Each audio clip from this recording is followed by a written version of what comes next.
असलकुम welcome back to my channel. How are you all friends. आज जो हम टॉपिक डिस्कस करने जा रहे हैं वो है कार्बोहाइड्रेट्स, और उसमें हम इसकी फर्स्ट क्लास को डिस्कस करेंगे जो है कि मोनोसेकेराइड्स।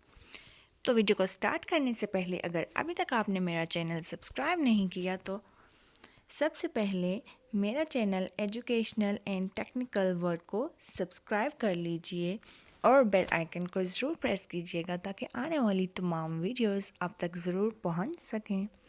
तो चलिए स्टार्ट करते हैं अपना आज का लेक्चर। हमारा टॉपिक है मोनोसेकेराइड। मोनोसेकेराइड्स कौन से होते हैं?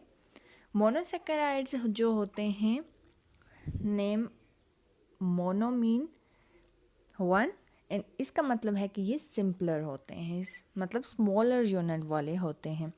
इसमें क्या होती है कि फ़र्दर हम हाइड्रोलिसिस नहीं कर सकते। उसकी ये वजह है कि इसमें कार्बन जो एटम होते हैं इसके मॉलिक्यूल में वो कम होते हैं, और ये स्मॉलर मॉलिक्यूल होने की वजह से फ़र्दर हाइड्रोलाइज नहीं कर सकता। अब जैसे लार्जर मॉलिक्यूल होंगे वो टूटेंगे, ठीक है, वो किसी वाटर के साथ ही लाइक रिएक्ट करते हैं, वो टूटते हैं तो फर्दर कोई और मॉलिक्यूल बना देंगे। लेकिन जो हमारे पास मोनोसेकेराइड होते हैं वो ऐसा नहीं करते, क्योंकि ये खुद ही एक स्मॉलर मॉलिक्यूल होते हैं।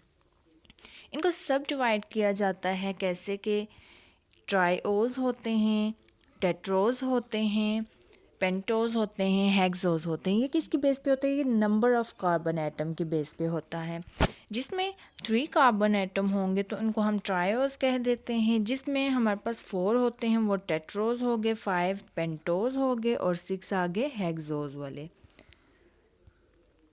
इनको हम होमोपोलीसेकेराइड्स भी कहते हैं।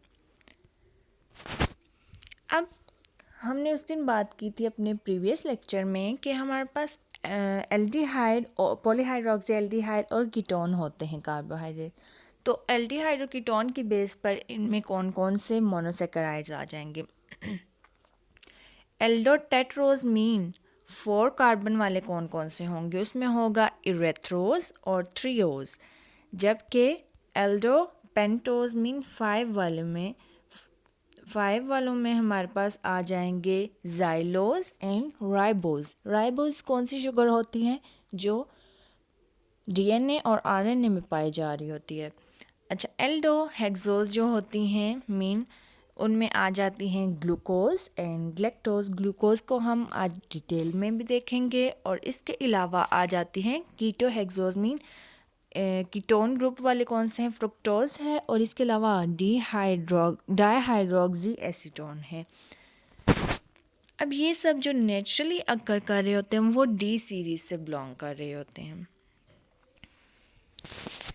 नेक्स्ट हम बात करते हैं कि ये जो होते हैं मोनोसेकेराइड सिंपलेस्ट होते हैं और शॉर्ट कार्बन चेन्स होती हैं। First point. सेकंड ये होता है कि इनमें इनका स्वीट टेस्ट होता है। ग्लूकोज जो होता है हमने देखा हुआ है कि वो अक्सर ये छोटे छोटे पैकेट्स में वाइट कलर का हमने देखा है, वो बच्चे खाते हैं, ठीक है। वो किस तरह का होता है? वाइट कलर का होता है और स्वीट टेस्ट का होता है, ठीक है। तो मोनोसेकेराइड जो हैं उन सब का स्वीट टेस्ट होता है। इसके अलावा इनकी क्रिस्टलाइन शेप होती है और ये बिल्डिंग ब्लॉक्स होते हैं मोर कम्प्लेक्स कार्बोहाइड्रेट के।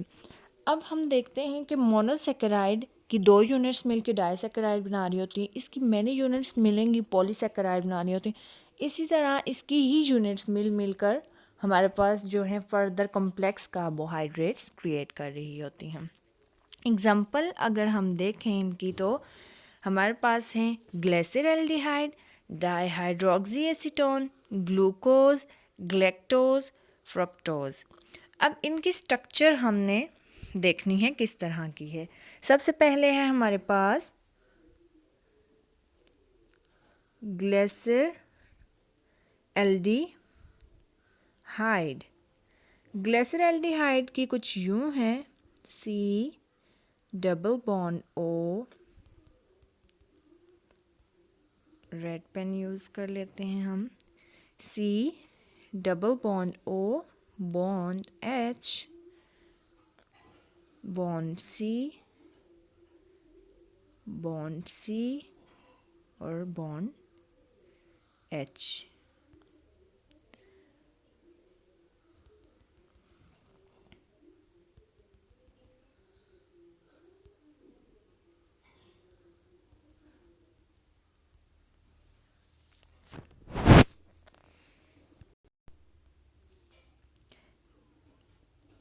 ग्लिसरॉल्डिहाइड की स्ट्रक्चर कुछ इस तरह से है, C double bond O bond H।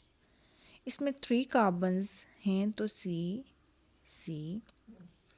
यहाँ पे आ जाएगा H, यहाँ आ जाएगा OH H and H। This is called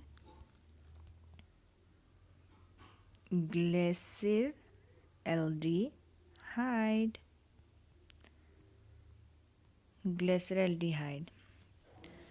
next हमारे पास है डाईहाइड्रोक्सी एसीटोन। तो डाईहाइड्रोक्सी एसीटोन कैसे हमारे पास बनता है वो हम देखते हैं, उसका क्या फॉर्मूला है।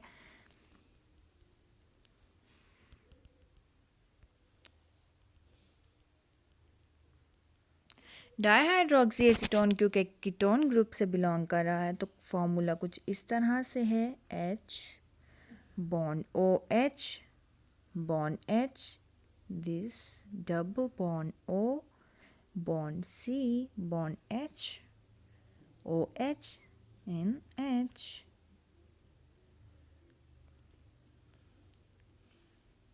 और ये डबल बॉन्ड आ गया हमारे पास। तो ये जो होता है double bond C double bond O bond R यूँ होता है कीटोन्स का formula C double bond O bond R। तो ये आ गया हमारे पास dihydroxy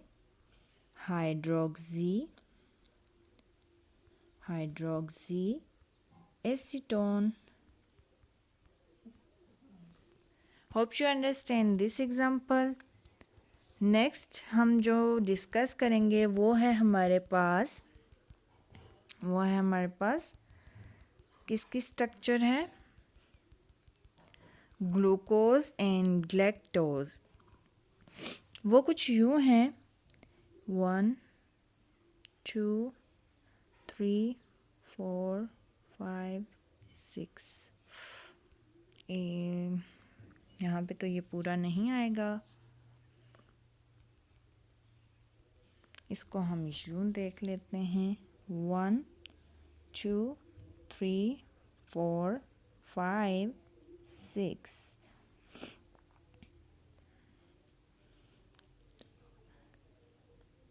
C double bond O double bond O bond H first member का OH, यहाँ H, देन यहाँ H and OH and OH, यहाँ आ जाएगा H और H। इस तरह से आ जाती है ग्लूकोज की स्ट्रक्चर। अब हमारे पास फ्रुक्टोज है तो फ्रुक्टोज का कुछ यूँ स्ट्रक्चर आएगा हमारे पास C बॉन्ड H OH हैं, ये दोनों 6 कार्बन मेंबर्ड होते हैं। ये C double bond O bond C bond O bond H, यहाँ आ जाएगा OH। इसके अलावा यहाँ OH बाकी यहाँ से ग्लूकोज की तरह ही रहेगा। एक चेंजिंग सिर्फ यहाँ पे ये है कि थर्ड पे आके यहाँ पोजीशन जो है सेकंड पे आके यहाँ पे हमारे पास कीटो ग्रुप जो है लगा हुआ है, H एंड H। तो ये आ गया हमारे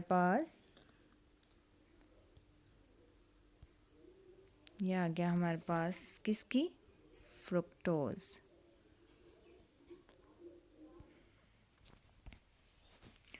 अब हम डिस्कस कर लेते हैं कि ग्लूकोज क्या है।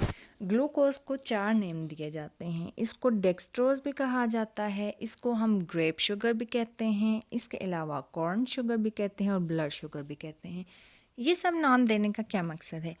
ये सब नाम इसको इसलिए डेक्सट्रोज या ग्रेप शुगर है या ब्लड शुगर किस बेसिस पे दिए गए हैं कि ये ग्रेप्स में भी पाया जा रहा है, हमारे ब्लड में भी एज अ ग्लूकोज पाया जा रहा है और कॉर्न में भी पाया जाता है।